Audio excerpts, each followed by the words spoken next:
Sheil, were you expecting this Jared Goff extension news to drop in the middle of your Monday afternoon?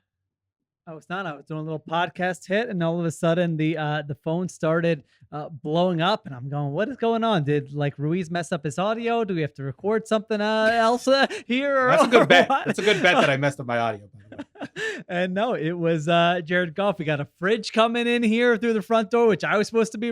Listen, a lot of domestic things Sheil was supposed to do after the podcast, but that's okay. We get some breaking news. We get some Jared Goff. I want to hear Ruiz's spicy take on it. I think we'll go back and forth a little bit. My guess is I'm probably going to be in the position of defending the Jared Goff contract. So looking forward to the discussion. Okay. Well, let's start there. 4 years, $212 million overall. $170 million is guaranteed. Now, remember, that's an extension. Jared Goff was signed through this season, owed around $34 million for his services in 2024. This is an extension. We are, of course, waiting for final details on the structure of the contract, which will influence what degree of ability and when the Lions could potentially get out of this deal if they wanted to, and what this actually means for Goff in terms of how he stacks up with other quarterback contracts around the league. But in any case, pretty solid payday for Jared Goff from the team that had to pay extra in the trade with the Rams, where they sent Stafford to get Goff, to take on Goff's contract and take him back in return. Now gives him $212 million, makes him the second highest paid quarterback in the NFL on a per year basis, second to Joe Burrow. Tom Pelissero did report that he will be under contract through 2027 with a team option for 2028. So that's starting to give us some ideas about the structure of this. But Steven Ruiz, good idea, bad idea. Jared Goff and $212 million. I mean, it's a bad idea. Let's get that out of the way. But it's something you have to do. Like, I can't kill them too much. I can't kill Brad Holmes. I can't kill Dan Campbell. Like, they've spent the last 3 years talking up this guy, saying they believe in him. We saw that bear fruit last year. They go on this magical run. They almost make the Super Bowl. He needs a new contract. I don't know what else you do. Like, I think they're in the same position the Rams were when they gave Jared Goff a record-breaking extension after the year they made the Super Bowl. I just don't see how it works out. I don't see how paying Jared Goff the same amount of money that you pay Patrick Mahomes, or that other teams pay Patrick Mahomes and Lamar Jackson and Josh Allen and Justin Herbert. I just don't know how you win. That's not a winning model. And unless they strike gold this year, and they've done enough in the offseason, I think, to go for it this year. I just don't see how this contract ages well beyond 2024. I think a year from now, we're questioning this decision. But right now, like, it's just so hard to not sign him. Like, the momentum was going there. Detroit just chanting his name at sporting events that the Lions aren't even participating in. They had to sign him, but I just don't know how you celebrate paying a market deal for a quarterback that's maybe the 12th best quarterback in the NFL.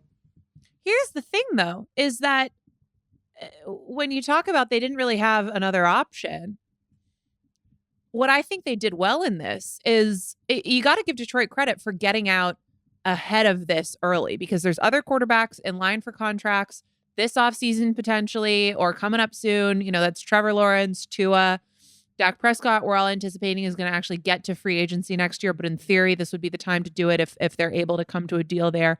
And then Jordan Love is coming down the pipeline as well. That doesn't necessarily suggest that every single one of those guys is going to get to this level or surpass it. But in the case of someone like Prescott, we're expecting eye-popping numbers there. And I do think that the Lions made a good choice here in trying to, in getting this done on the early side, because yes, the numbers are big and the guarantees feel big. And, the fact that it's only Deshaun Watson with that outlier contract who got more guaranteed money from a team in a quarterback contract. But we know how this works. The numbers only go up. The quarterback numbers only go up. If you look at the list of the highest paid quarterbacks, okay, you have Burrow up there at 55. Goff is at 53, and I'd rather have Joe Burrow than Jared Goff, right? I'd rather have Justin Herbert, who's third, or Lamar fourth. You get to Jalen Hurts at 51. It is really reflective of when the quarterbacks sign the deals, more so than a ranking of the skill sets of the passers. And look, it's going to be a tough way to live eventually, but the Lions have drafted well. They have a lot of contributing players who are on their rookie deals still. So I do think they're still going to be able to go for it in this window. Now, 2027, it's not that far away. I can certainly foresee a circumstance in which maybe they wish they could move on a year earlier than that or something like that, because they would rather be able to have an extra chunk of change to build out a roster around the quarterback and have a quarterback who they feel like they could get someone similar to Jared Goff with the same skill set at a much lower price. But the reason that, I would even go a little bit further than saying I can't kill them for this, than to say, look, the numbers are eye-popping and it's a little bit scary, but I get it, is just that it's not, 4 years. The last year seems to be an option, so that's probably where some of those guarantees fall away. And then in that window, for most of that window, you're going to have a relatively cheap core around him because they have drafted pretty well. And then you add in the fact that, and we talked about this a little bit on the episode that we recorded earlier, Jared Goff played the best football, I think, of his career last year. And for this deal to work out in a way where the Lions aren't regretting anything here by the end of it, I think that arrow probably has to be pointing up in a way where it keeps getting a little better, and maybe he tops that this year or in the future. But, Next Gen Stats was throwing out a tweet as people were sort of talking about this breaking news, pointing out that Jared Goff was really good against the blitz last season, threw for over 1,600 passing yards, was sacked on just 4.3% of his dropbacks against the blitz, which was the lowest sack rate in the NFL. That's something that he's struggled with earlier in his career. And you can say that, some of that has to do with the offense that he's in, the circumstance that is around him. And I think those are inseparable things, but he has taken strides. So, if I'm the Lions, I don't know that I want to wave a flag and say, we're the smartest organization in football. We gave Jared Goff $212 million. That feels like poking the bear a little bit, but I feel a smidge more positive than just I get it. What else are you going to do?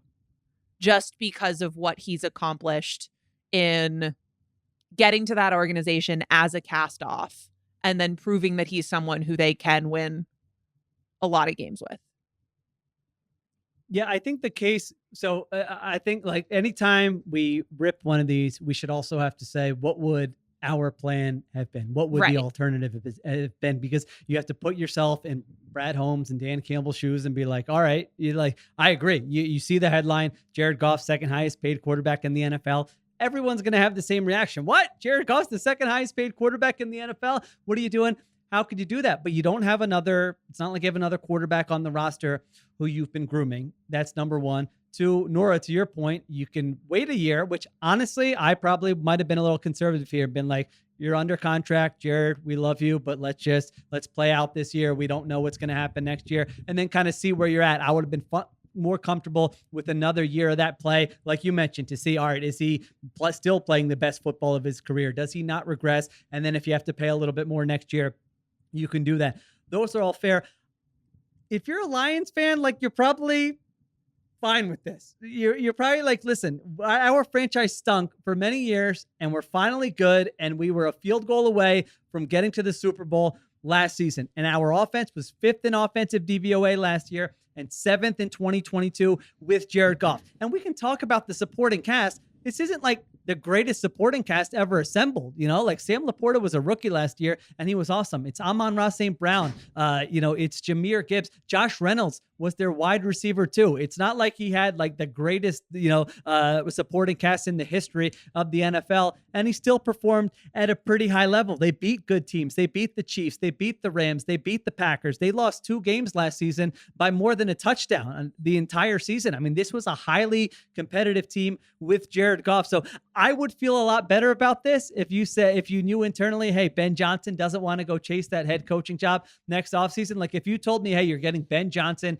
for the duration of this Jared Goff contract, then I would be like, all right, let's go. You have Penei Sewell. You have these guys signed to contracts, and let's go try to win a Super Bowl. So I think there's a case there that Goff can operate at, Steven, you mentioned, and I probably agree, if I had to rank all the quarterbacks, he would probably be right around there at 12. Statistically, he's been better than that. He's been fifth in EPA per pass play or whatever it is, which speaks to how he operates in the offense as a whole. That's not a Goff stat. That's an offense as a whole stat. So I think that's the case if you're a Lions fan and you're excited about it. Like, I don't think is his floor that low? I mean, he's had one season where the offense he's quarterbacked has been a complete disaster, and he's been a quarterback for 7 seasons since his rookie season. So I don't know. It was the one season where he didn't have a good supporting cast. We could say he played the best football of his career. In the playoffs, he was pressured on 39 dropbacks. Steven's about to bring up weather. I'm not even going to bring that up. He was pressured on 39 dropbacks. He averaged 1.9 yards per dropback, less than 6 feet per dropback. Patrick Mahomes averaged 3 times that under pressure. Every time we talk about the evolution of this position and what we're looking for, we don't talk about Jared Goff. We use Jared Goff as the player we're not looking for anymore. He cannot move. He cannot throw on the move. In that 49ers game, the key play on 4th down, you could say it was a drop. It was a pass behind the receiver. I'm forgetting who the receiver was, but Jared Goff got moved off his spot and missed a very easy throw, a 5-yard throw. That's what happens with Jared Goff. It's happened for 7 years now. We've seen this movie for 7 years. It never ends differently, and it's never going to end differently. And now it's going to get worse. You're paying him the same thing that the Ravens are paying Lamar Jackson. I don't understand it. I don't understand how it can work out. I understand why they did it, but if I was signing Jared Goff to that money, I would not be excited about it. You don't get they're not participating in the quarterback market to me. The quarterback market is paying elite quarterbacks over $50 million. It's not paying league average quarterbacks $50 million. Okay, so what would you win a couple games? If Brad Holmes called you and said, "Here are options. What do we do?" What would you have done? Make him play out the year. He's Jared Goff. He has nowhere else to go. But you're gonna tick off the player though. If you tell, I just don't think that you can go to Jared Goff at this point and say you're gonna play out the year, and then if you do well enough, then maybe we'll explore the tag, because we want to go year to year with you because you're Jared Goff. And I think, look, it's more than a valid point. It's objectively correct. He fell apart in that game and clearly still has that in him against a good defense in a circumstance where, it's all on the line. And that's the number one thing that should be scary to the Lions about making this commitment. But I do think that, if we talk about what the alternative is, I don't know that you can play out the year and say to Goff right now, we're going to go year to year with you because you're not the prototype of a modern elite quarterback, which he isn't. But they're paying him like one now. Well, right. And there's certainly downsides to that. But I'm just not sure that, my point being that I'm not sure saying we're going to go year to year is really as available of an avenue as it seems like it is, given the fact that he came in as this cast off, given the fact that he clearly means an immense amount to the other players on that roster. Is Dan Campbell probably the number one reason that Ben Johnson keeps wanting to stick around there where he could go somewhere else? Sure, probably. And I don't know how you fit in just sort of the fact that they've won a fair number of games. The arrow is pointing up. They're accomplishing a lot, but clearly he likes working with Jared Goff too.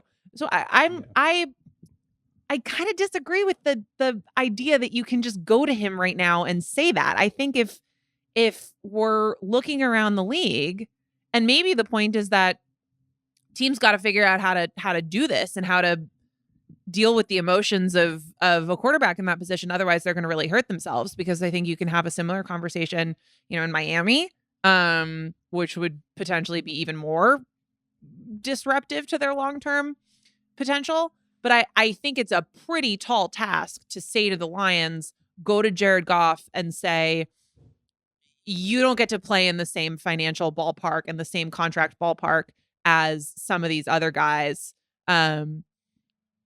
because you're not as good as them, when, you know, that's just not really how we see quarterbacks get paid. It's are you up?